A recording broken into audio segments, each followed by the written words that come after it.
Hey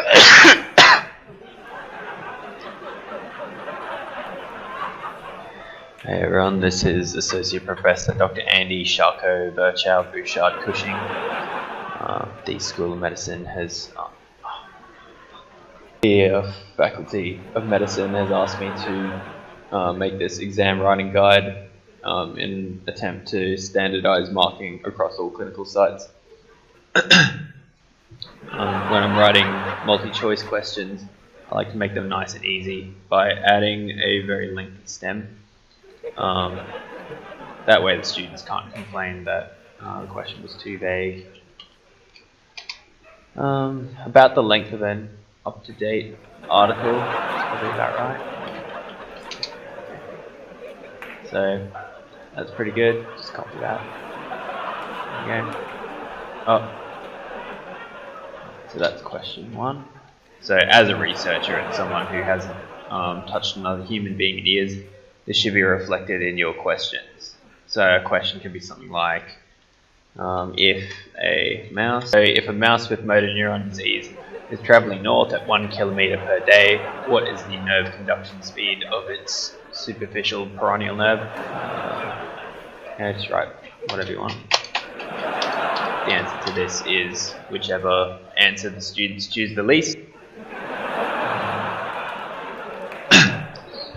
So when it comes to image-based questions, remember that Google Images is a great resource to use.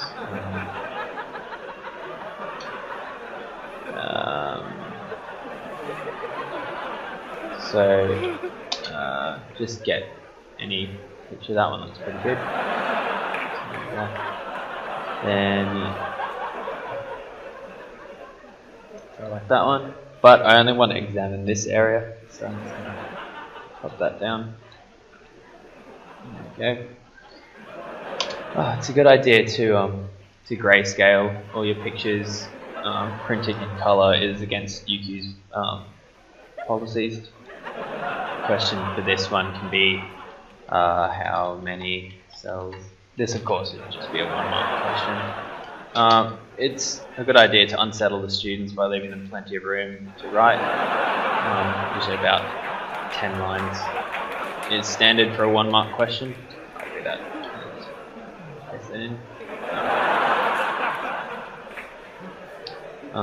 So OSCE stations should reflect real life as much as possible. The goal is to leave the student wondering why they're even at the station. But law and ethics is quite difficult to examine, because law is so unimportant. Topics such as the ethics taught back in ancient Greece are good enough, since students don't need current guidelines to know not to have sex with patients. Here's an example of a good law and ethics question. Correct answer is, of course, C, as it always is. There is, of course, an easier way to write exams. Josh!